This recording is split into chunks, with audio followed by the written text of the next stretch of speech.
Mason, Hello. Hello, hello. we were just talking about you.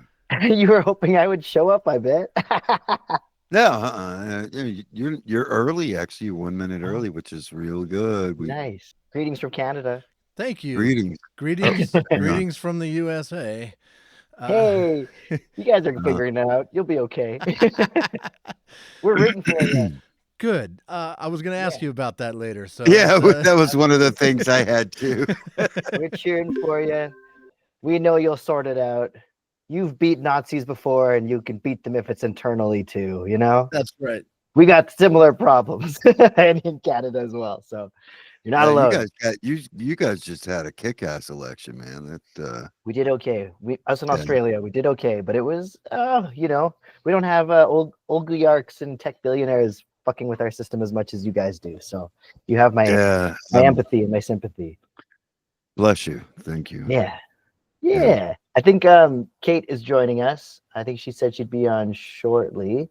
Is Kait cat? Kait is not cat. Kait is not Cat. It's very confusing. We just had Cat. Cat had to move to Vancouver, so now we have Kait. There's Kait. Oh, nice. Got her. Welcome, Kait. How are you? Hi, Kait. Hello. Good. How are you?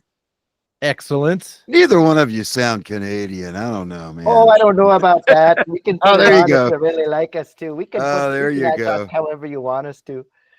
So to get the elephant out of the room, JR and I are in a band named To Be Fair. Mhm. And Great can you all identify that for us? That y'all are in a band called To Be Fair. Yeah, can you identify that name for us? The Oh, inspiration for the name. We're Be Fair. judging your Canadianness right now. So Kait, you're way more cultured than I am. What do you think? Well, I saw that you spell it F-A-R-E. well, because the regular spelling would cost $180,000, which we for obvious reasons did not have on hand at the moment or ever. Is it a generational thing? Because I was born in '89, so sometimes my No. Have you heard of the show Letterkenny? yes, I've never watched it. That's why.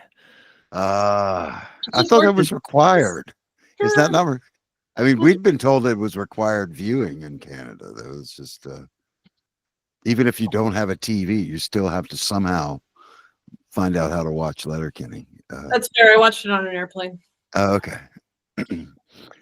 So they failed the first test. Okay, we'll move on to the next.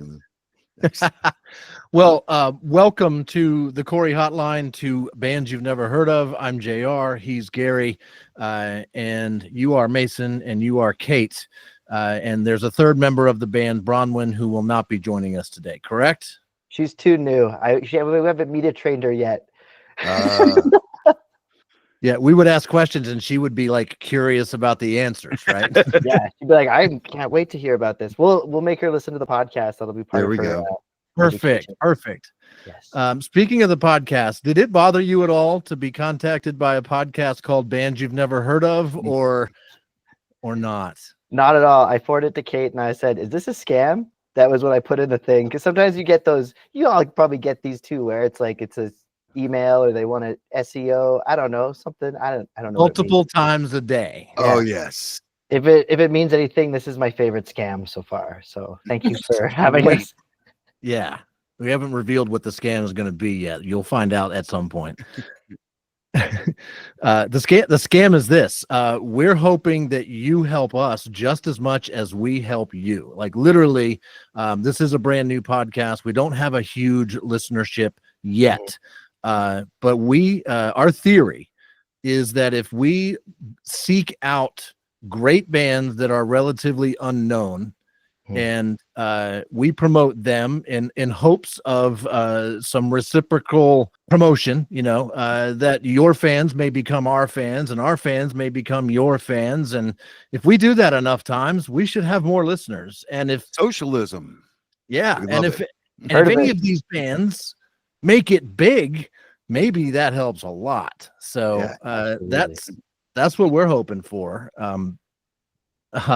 So it didn't bother you. You know that most of the world has not heard of the Corey Hotline. No, it does not. I don't know. Well, Kate, you seem upset. Does it bother you at all? To me, I'm used to it by now. You know. Well, this is why Bronwyn's not joining us. They didn't want her to find out. Yes. That This So- is the most well-known band I've ever been in. Nice. So the reason I think you are a band you've never heard of is because of how many plays on Spotify, not much of a YouTube presence, that kind of stuff. And so, I mean, I had to work hard to find you, but that's not necessarily the real story of how big of a band you are in your neck of the woods. What is the Corey Hotline's footprint on Calgary, Canada? Where are you more well known, and what's the deal with that? Drumheller. Yeah, there's a small town just south of Calgary called Drumheller, and it's funny. Like the last 2 shows we've done have been in Drumheller, not intentionally. It was just, there was a Pride event, and then they had a festival called Cold Bones Festival. So people are like, play a Calgary show, and we're like, oh, just playing the Drumheller right now. Yeah, seeking out the smaller market. That's yeah. absolutely. I know that. I know that strategy. It is a tremendously good strategy That's right. because because how big is Calgary? Calgary's pretty big, right? Oh, I didn't research for this podcast. It's pretty I mean, big. I did my homework and you didn't do yours. Come on. No, I don't know what the comparison to Charlottesville would be. I could do a quick Google. I don't know. I'm sure it's bigger than Charlottesville. Yeah, you have an international airport. Charlottesville does not. Oh, okay. Over 1 million. It's over 1 million, I think. Over 1 million? Yes. Yeah, that's considerably bigger. Yeah. Don't But y'all have yeah, a so that's- basketball team? A college team. I'm thinking of something else. Okay. Oh, you're thinking of Charlotte. Yeah, a lot of people get us confused with Charlotte. Charlotte is about what, 20 times bigger than Charlottesville, something like that. Virginia, though. Okay. Yeah, Charlottesville That's right. is 36,000 people. So I mean, Wow. Most people had never heard of Charlottesville until about 2017. Yeah, Then it became worldwide news. Yes, indeed. Yeah, we'll come tour there maybe in like 4 years, give or take. oh, that'd be beautiful. Open up for you. That Sweet.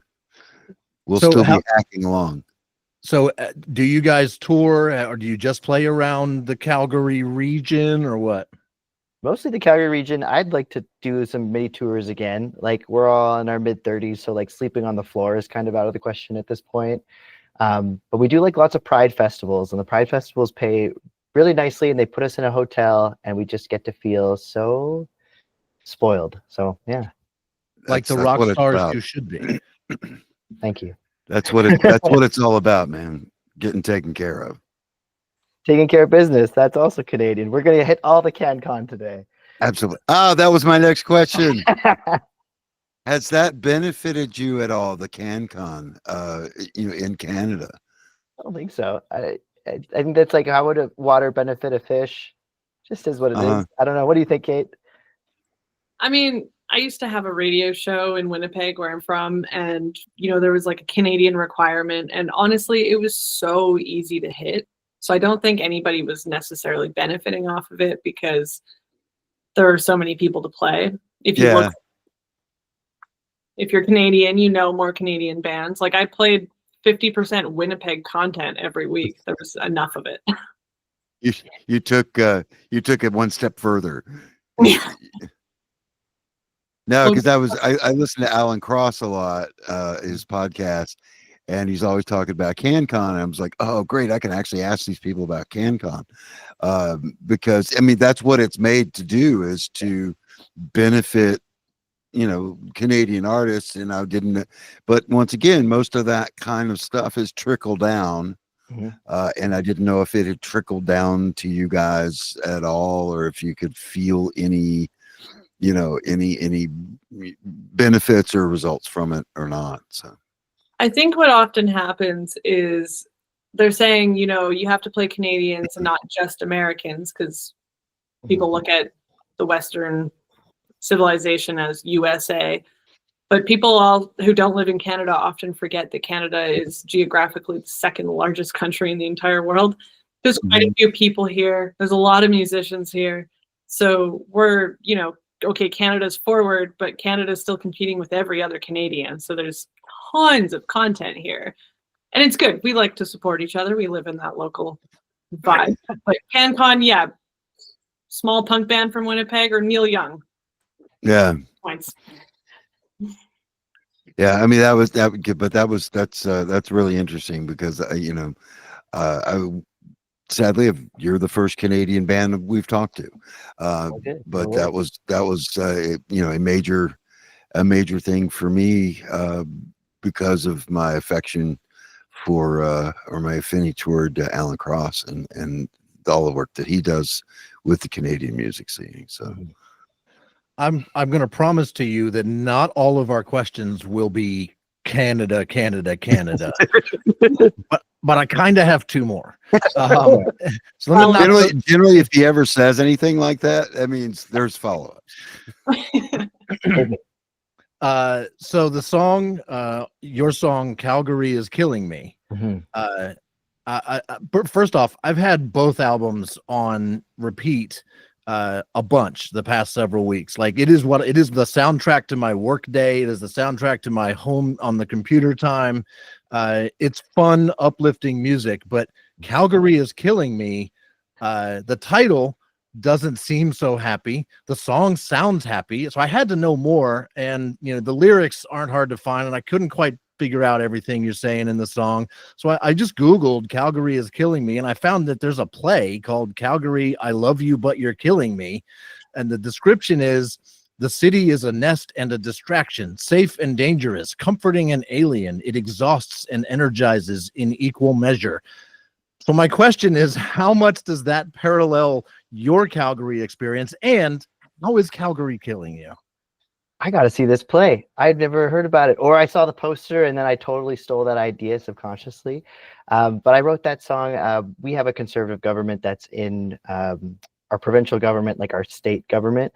It's conservative right now, and it feels like how y'all are feeling. It doesn't feel great, and so I wrote that song to kind of point out some specific things about I love my city and I love it enough to bring up things that I think we can improve on. When you're in a relationship and if you love that person enough, you can tell them stuff and you hope that they tell you stuff like, hey, stop, leaving the milk out of the fridge, So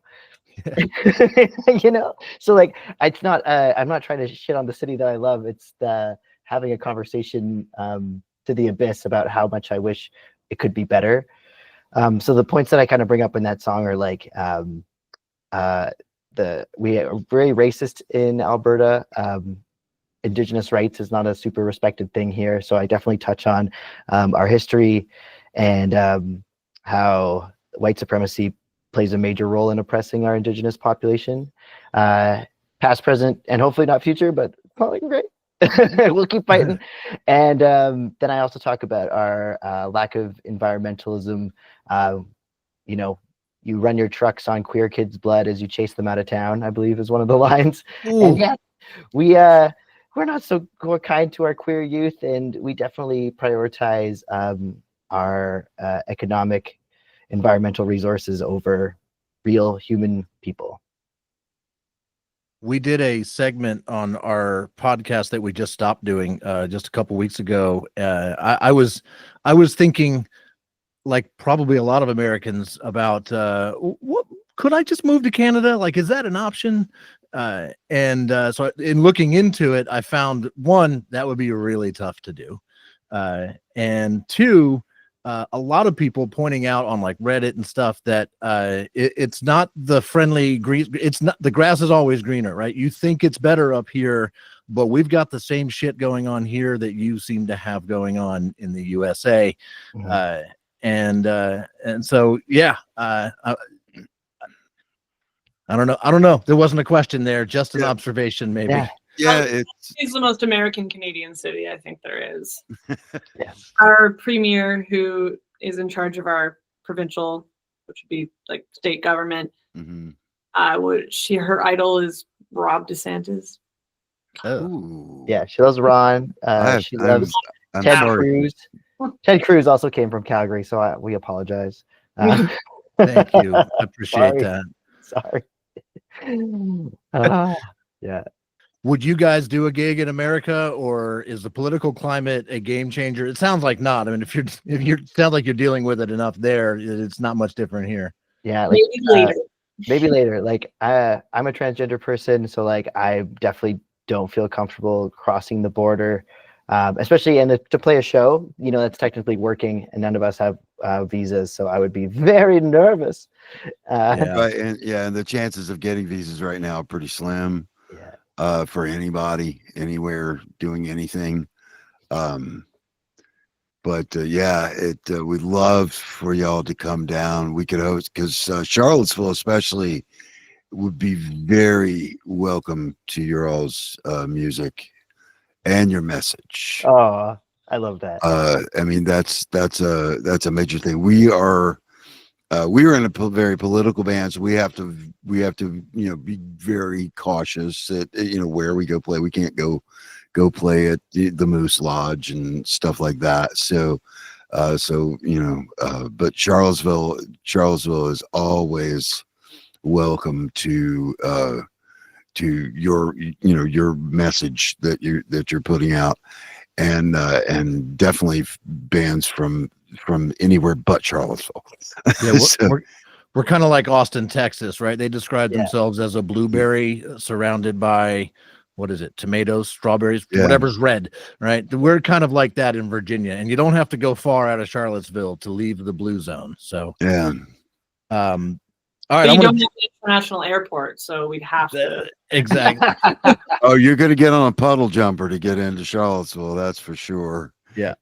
All right, I'm gonna change gears a little bit now. Generally, you seem to be very much about uplifting people, PMA, positive mental attitude, fun, and I'm curious, does that just come naturally to you, or do you have to like work hard to project that, or is that just how you are? Oh, tricky. I might need your input on this, Kate. That's how Uh, it is. yeah, just like optimist, an optimist, Mr. Prime. uh, I resilient. If you look at Mason, if you look at like all the jobs you've had in the creative endeavors, and Mason's kind of a jack of all trades, master of most, I Thank would you. say. Thank you. And he is well versed in. You're versatile, Yes. and you work with a lot of different people. And I think because you're exposed to so many different people, that's just taught you a lot about how to treat people. I don't know. I'm speculating here. I don't want to tell Mason how he is as a person, but his uplifting attitude is definitely natural. I see it come through in first encounters. Bless. My degree is in elementary education, so I have a bit of that. Like, I'm kind of like a Mr. Rogers, but like on speed. Like, I guess, yeah. Like, I try to embody that like really good guy outward appearance, but Mr. Rogers was always a bit too slow. Like, I'm like, Yeah. talk faster. I have ADHD, so when we'd watch him as a kid, I'd be like, get to the point. Let's go. Come on. Yeah, Dress up. exactly. We had Mr. Dress Up. That was like our Canadian off-brand, Mr. Rogers. So, yeah, I don't know. I guess if you're not resilient, then like the bad guys are winning. So like I know that you want to move to Canada, but I think it says something to stay in Charlottesville and fight for the good fight. No, That's what we're that trying. thought occurred to me for sure. Yeah. Tuck and run is generally not my way of going anyway. But I mean, if it were easy to move to Canada, that might be a different story. Totally. I mean, my partner and I came here 3 years ago from BC. We were in Vancouver, and that is probably as progressive as Canada gets. People are fighting over being more progressive. And it was a nice break. I was from Winnipeg, so it's kind of the Goldilocks. Like, that was the middle ground. Vancouver was far left. Alberta's far right. When we came here and we did our first drive up the highway, it was like billboard, billboard, billboard. And you can imagine what's on those billboards. And my partner was like, oh, we got to get the hell out of here. And I was like, or we need to stay and fight, strength in numbers. Yeah. We stayed. Yeah. Good on you. It's a lot So more expensive out there. So you have 2 albums out, 2018's Please Hold, 2022's Dream Phone. And are the songs from your first album just as relevant today as they were when you wrote them? And maybe there's some follow up in here, especially since I assume Kait has recently learned all of those songs, right? Yeah, Kate knows many, like at least 90%. Some of them we just aren't in our repertoire. But sorry, I interrupted you. The relevancy. So yeah, the relevancy of the songs from 7 years ago versus 3 years ago. Okay, I'm gonna look it up just because, like, I know the tracks, but I just want to make sure if I get a look for it, I'm gonna be like, what stands out? Yeah, I feel like these are pretty relevant. Definitely, like from this album, we still play like "Tomboy Forever." That's definitely like a big one for us. Yeah, I think that's reflective of like our community. And Red Ryder BB Gun, like that's kind of like probably our most popular song, which is really funny. I kind of wrote it as like a joke Christmas song because it's the Christmas story relevancy of it. And yeah, I've changed like a couple lyrics in a couple of these songs, and it still kind of screws us up when we try to play them today, just because some of them don't hit exactly the same. Like I think in Red Ryder BB Gun, I say, "Oh, what is it? Something with my hands on your." My hands on your barrel. Yeah, my hands on your barrel. What the fuck? Sorry, sorry for swearing on your podcast and having to make you edit this if you do take out the swears. But I don't know. You can say whatever the fuck you want. We don't censor this podcast. Oh, sweet. Okay, yeah. I don't know. I love to listen to a lot of Prince, and I feel like Prince can say stuff, but I can't pull it off. No, I think you pulled it off there because that was one of the songs that he played for me in the opening that you guys sadly have not gotten to hear. And I was like, "Oh man, I love that song," but he's not referencing the BB gun, the whole thing about put your eye out. And I listened back to it today, and I'm like, "Oh, you did. It's kind of backward. You kind of work back into it." Yeah. But yeah, you did. Kudos for being able to pull that reference in there without actually just stating it straight up. Although the juvenile in me wanted, put your eye out. Yeah. And side note, JR was the narrator for the Christmas Story in a local production. That was just recently. Oh, that movie and that show holds a special place in my heart for sure. Absolutely. Nice. Ever. Yep. That's great. Yeah, I think that's something that's changed. That lyric, I'm just like, so maybe I'll go back to it. Maybe I'll just listen to more Prince. I don't know. I thought you can always listen to more Prince. That's right. I know that lyric because it stands out, and I sing along with it. Like I'm looking forward to when the song goes there. So I'd say, yeah, keep that. That's one of two songs you have about women and guns. Yes. Yeah, and like kind of there's this theme, Red Ryder BB Gun, and then there's another one called Lady Pistol. Yeah, that's the one I'm referring to. Which is the songs that he played for me. Yeah, so Lady Pistol is a motorhome that was named Lady Pistol. I have a dear friend named Barb, and she has this motorhome, and it was like a Thelma and Louise kind of themed motorhome, and she's like, "Oh, I'm going to call it Lady Pistol." So yeah, again, talking about Prince, like I want to write a song like Prince, but I was kind of, trying to learn about how to be like a good feminist, because it was different. Like when I was living full time as like a lesbian, I could kind of say whatever I wanted, and people would let me say whatever I want. Now I got a mustache, and so I try to say things a little bit smarter. So I want to write a really horny song, kind of like Prince, and writing Lady Pistol kind of gave me the freedom because I could sexually objectify this motorhome without feeling like I was doing something bad. So it was kind of this like freedom, not feeling super confident to fully, try to be like Prince. But so what you're saying is Lady Pistol is your little red Corvette. Is that? But much slower. So slow.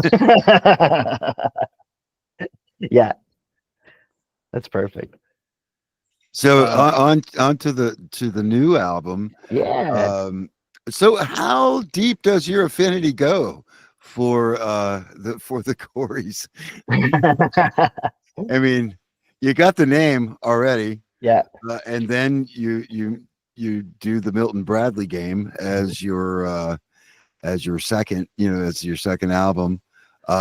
is this a lifelong infatuation with the Coreys, and which one was your favorite?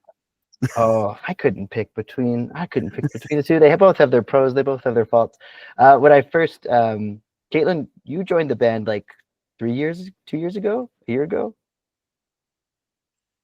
Like a little over a year ago. Yeah, and then now the first album 2018, so that was like 2 years. So the band's almost existed for a decade. So when I first thought of the name, I was going off of the Simpsons reference, and I didn't learn till later that was like a real thing that like the Coreys had. So that was like fun. That was fun lore to learn about. And then with like the Milton Bradley game, kind of playing off of that 90s nostalgia. Like I'm a big Simpsons fan, and yeah, playing off of that.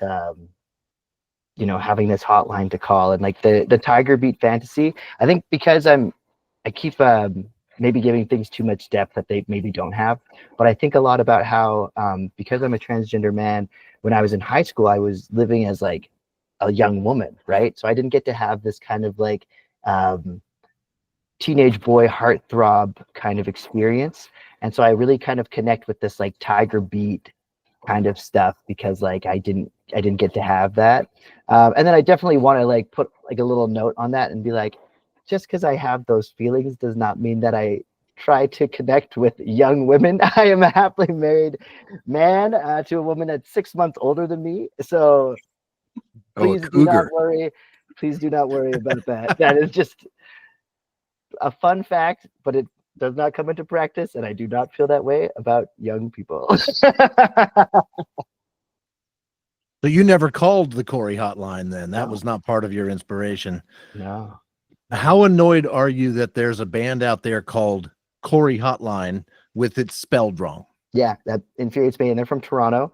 And I thought about sending them a fake cease and desist, but I was like, oh, I can't write a check that I can't cash. Yeah. But the funny thing is, like, I've seen them on like queer pride playlists, and I'm like, oh, I don't know. Maybe a member of the band is queer, or people are getting us mistaken for that band. And I'm like, gosh, stolen dollar, guys. I don't know. Yeah. But I don't know if they're still doing anything. I try to not think about it because it does make me mad. Sadly, they come up a little before you guys. Yep. In the searches, and that's one of the things we do is judge your name. Yeah. As okay, well, these guys have, they're bands you've never heard of. Is their name part of the issue? Totally. So and that is one of the things, is that you guys don't come up immediately because you picked a name that directly references something that is also extremely popular. But how they come up before you is tough because they don't have any more listens or plays than you do, really. It's not like they're million sellers or anything. They're kind of in the same boat, and but it's weird that they populate way before like a whole page or so before you guys. It's got to be their YouTube channel. Yeah, they do have better music videos than us, 100%. And yeah, like we did exist. Sorry, Kate, what were you saying? They have music videos? Yeah. Well, we have. You have lyric videos. We have some ish. Yeah, that's the thing. But like, yeah, we were here first, so then I'm kind of like, oh, I don't want to like, bend to that. But then I'm a lot like, in the scene, people just refer to us as the Coreys. So if we had to put out a next album and someone was, saying like, hey, this is something to think about, yeah, I would change it because like I don't think that would affect anything too greatly, Mm-hmm. Yeah. Yeah, I would recommend Googling that before if you're thinking about changing your name, just to the Coreys, because I have a feeling that is also pretty taken. Fair. As far as that goes. Fair. So what was the next judgment part? Oh, we judged the name. We judged the bio. We read your bio as it appears on Spotify, which is very similar to the new bio you sent me with some updated names. But yeah, I think Gary tuned into the fact that you used the word bangers twice, and he thought that was too many bangers. I said you can't have too many bangers. Come on, bangers. No, I agree. Bangers, that's a one-time use word. And you know what? I don't even know if people are saying bangers anymore. So Well, it doesn't matter if they're saying it or not. It's just like it's one of those words that you want emphasis on. You want to use these things diligently, but also very efficiently and effectively. And bangers is a great word to use to describe a song or or an event or whatever. But once you use it again, it loses all meaning. the impact drops considerably. Yeah. Thank you. There you go. So, And we're fucking geniuses, so go ahead. clearly we've got it figured out. I think I'll take all the help I can get, guys. This is good info. I like this. Part of the process free, for us right? of doing this show and reading all these bios is that we have rewritten our Our bios bio. because we realized what we didn't like about our own bio. Yeah, you said bangers 3 times. That's really Yeah, embarrassing, that's right. guys. No, our bio was 3 pages long and Oh, yeah. was ridiculously boring. So It happens. Uh, So, looking at your website, you guys, when you put out your first album, it was you and 2 other guys, and when Yep. you put, and then what's on the website right now is you and 2 other women, Yeah. and Cat and Sean. but it's still, but just from all of those makeups of the band, it's just you. Yeah. You're clearly the driving force, I assume, the creative force behind the Coreys. How has it been? Bringing in new people, teaching them your stuff, finding people like, I'm sure it's a bummer, right? When it doesn't work out with somebody else in a band. Given your positivity, I don't imagine there was tons of drama and stuff, but it's still a process. You want to talk a little bit about that? Totally. Like when I started with the original guys, like the fellas, I was getting too weird for them because like on stage I wanted to do things like have these pre-recorded phones. So like we have like a call, like a hotline, and it's like a joke thing where I'm like, hotlines are open, and then I'll hit a pre-recorded telephone conversation, and in between songs while people are tuning and stuff, I like pretend to answer the hotline. And usually like what's on the album, right? Yeah. Like you have some cuts like that on the album. Exactly. A little more political live.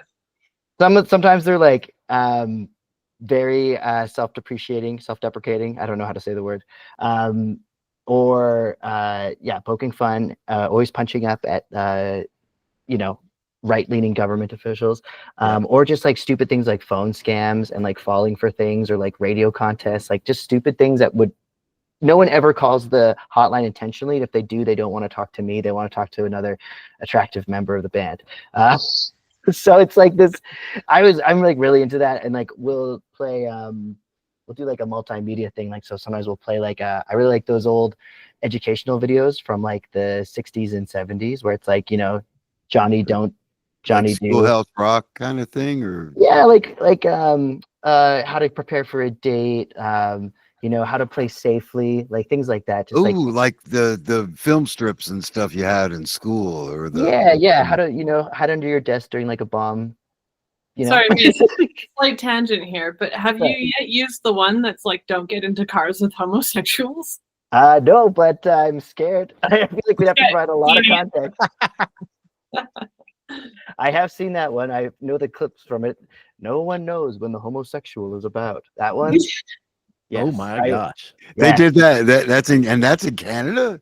They got that. I mean, I didn't even have that in Tennessee in the 60s and 70s. Got high production value. Yeah. Oh wow. So we put time into it. Yeah. So we like to have something for maybe this leads back to the whole ADHD thing, but I like having something to like look at, listen to, take a break from if you want to, maybe you don't want to just stare at the band the whole time. Maybe there's something else, or like some other like meaning that we can provide songs, or like context. Because like you go to a live show, sometimes you can't understand what the singer's saying, right? So sometimes it's nice to provide like another medium to like share what we're doing. So yeah, I guess to answer your question, those 2 guys that I was in the band earlier with, I was getting too weird for them. They didn't want like this multimedia stuff. They didn't want like these silly phone calls. So that's totally fair. But then, yeah, just like having, getting to play with like other like ladies in the band, it just like provides this other layer of freedom, I think. It's something that like people don't always get to see, which is such like a strange thing. Like it's still the majority of like bands that you see on like festival lineups, like how you can like kind of like highlight how many people have like, folks of like a marginalized gender in those bands, and it's like never equal, even though I feel like there's just as many people of like all genders doing music, right? So yeah, it kind of provided for me like a bit more of like a deeper connection to like how I see the world. And then also I thought it was just great for like our community at large to like get more to reflect the community that we serve. Is that what I'm trying to say? Sure. Yeah. I wanted our band to reflect the community of which we serve.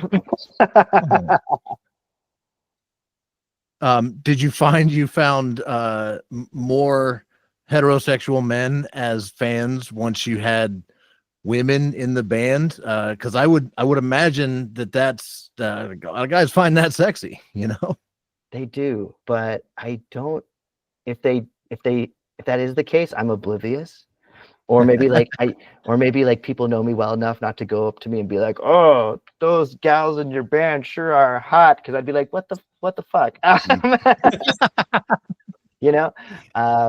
Because generally guys don't give a shit if they're lesbian or not. They're like, oh, okay. Yeah, Kate, I'd say that's true, the right? beauty of guys. Definitely true, We're but that simple. I think the environments that we play in cater very much to, left-leaning progressive crowds, and I think that those people know that they're heavily outnumbered. Yeah. Smart. Yeah. Smart. It's safety. Absolutely. Gary, I think you had a question about Mason's guitars. Am I Yes, right? that was because we're running close to our time here, so I wanted to come up with the piece de résistance. You play an iconic guitar. Thank you. Please tell me that's not real. Oh, it's a reissue or something. Yeah, it's a reissue. Thank God. Like the Sister Rosetta Tharp SG. It is an Epiphone because I am poor. Okay, good. That's actually a better guitar now than the Gibson ones. That's what people tell me. Yeah. So I love playing that. I love representing. I mean, look at me, don't I? And I know that this is a podcast, so I'll explain the joke. Video cast, man. It's a video cast. Okay, sweet. I was just gonna joke that that I'm here to represent Sister Rosetta Tharp. And if anyone's listening in audio format, I'm the whitest guy you've ever seen. I don't know. You're talking to some pretty pale motherfuckers right now. But yeah, like we all love Sister Rosetta, and like I think I like saw clips of her playing, when I was first learning to play guitar, when I was in like, grade 6, grade 7.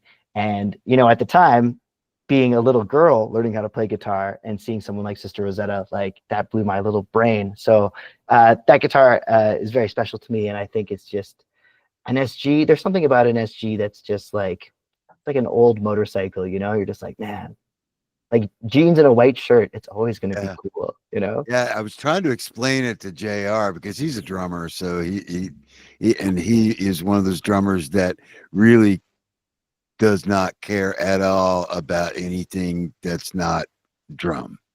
And I'm trying to explain it to him. It's like it's a an ivory white 3 pickup, gold plated hardware with a Bigsby SG. I'm like, if that was real, that would be worth more than probably our entire net worth on this call.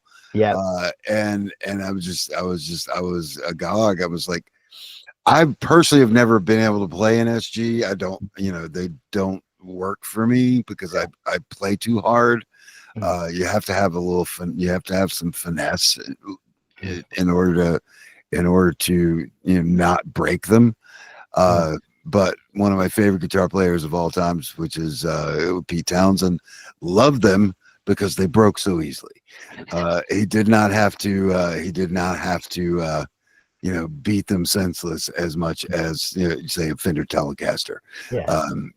But I was like, man, I've got to talk Mason about that guitar because it is such an iconic guitar, and it would be a shame not to bring that up from one guitar player to another. Yeah, I used to play a black Epiphone SG, and some guy on Facebook Marketplace or whatever saw it, and he was like, "Hey, do you want to do a trade?"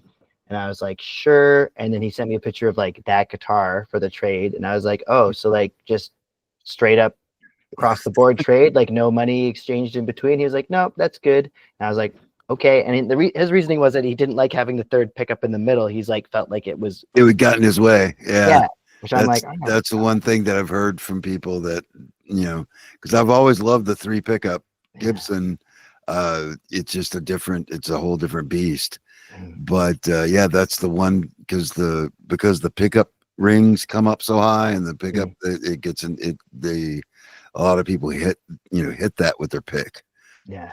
So it's definitely once again it takes finesse to play that guitar, and so my hat's off to you. Kudos.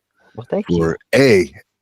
having the wherewithal to have that guitar, and B, the ability and the skill to play it. Wow, because it's not the easiest guitar to play. So. Oh, thanks, Gary. But I've only been playing guitar for a few years, but I don't know. I appreciate it. I'll take any compliment I can get, man. You referenced Cheap Trick several times in the different things that we've read off. What's your connection and or affinity with Cheap Trick? Oh, I just think what do I think? When I was a teenager and I started listening to Cheap Trick, I thought that was that's peak rock and roll, for that kind of high school nostalgia feeling that I was going for. And I had the pleasure of seeing Cheap Trick open for Rod Stewart a year ago, and I could not believe how bad they were. I think time has not been kind to Cheap Trick, but I respect them fully. Even after seeing that, I was like, still my full respect. A hat tip to Cheap Trick always. Yeah, I worked with them about 30 some years ago on their way down. We were in 1,200 seat barn venue, and to me they came off as the most professional cokeheads ever. I mean, they were hammered. So they probably thought they were still a Budokan. But it was impeccable, and they were kind and pleasant to work with.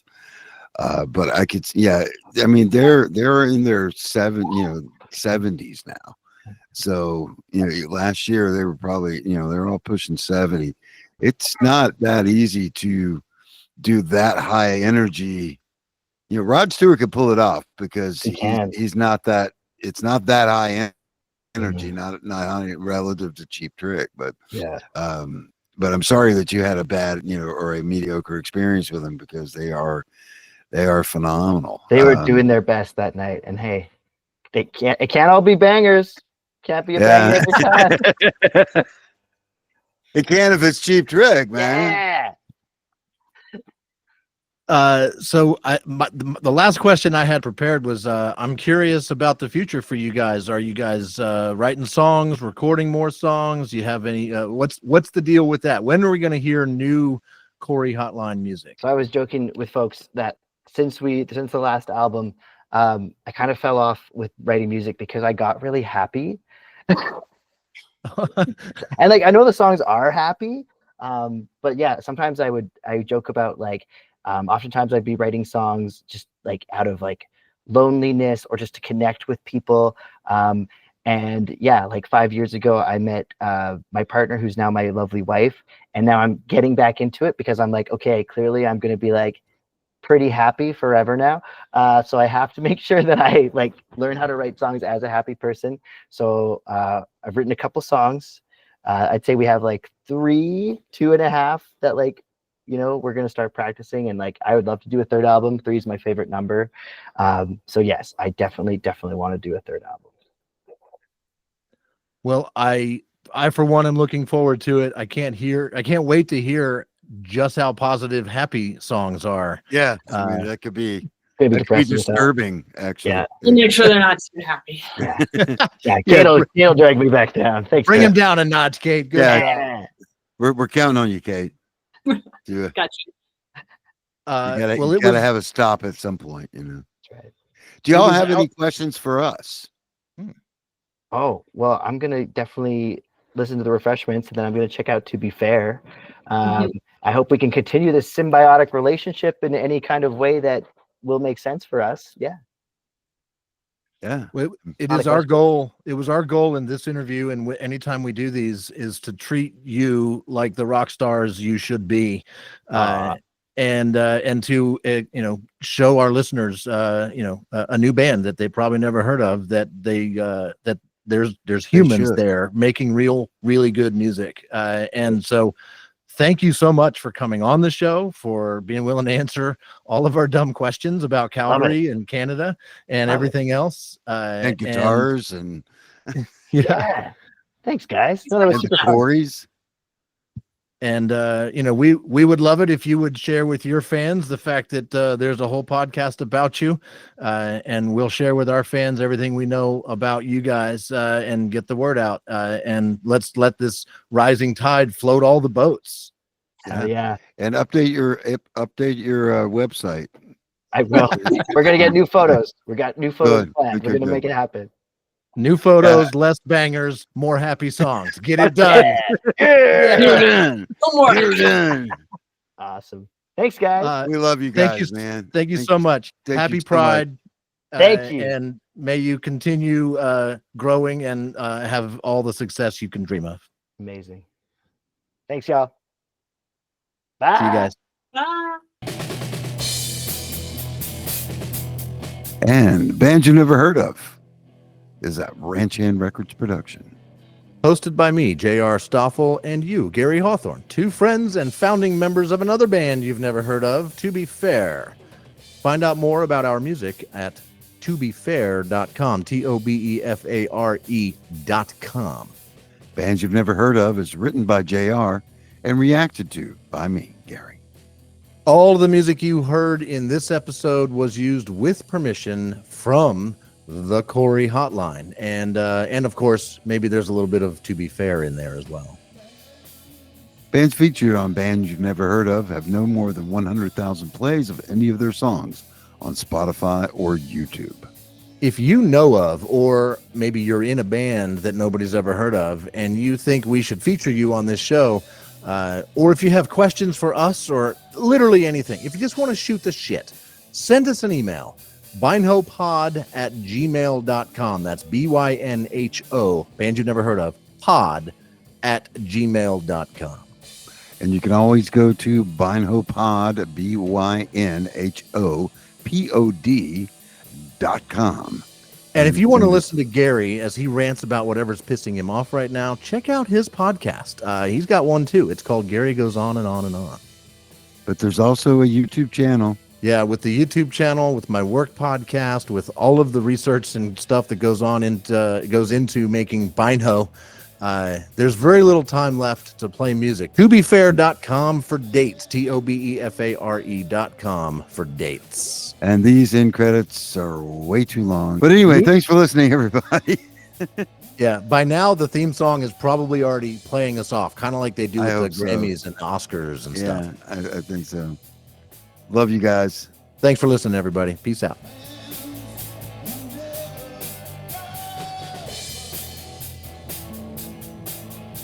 Well, to be fair... Oh, don't say to be fair. Hate when people say to be fair. No, to be fair. To be fair. To be fair. To be fair. To be fair. To be fair. No, to be fair. To be fair. To be fair. To be fair. To be fair. To be fair.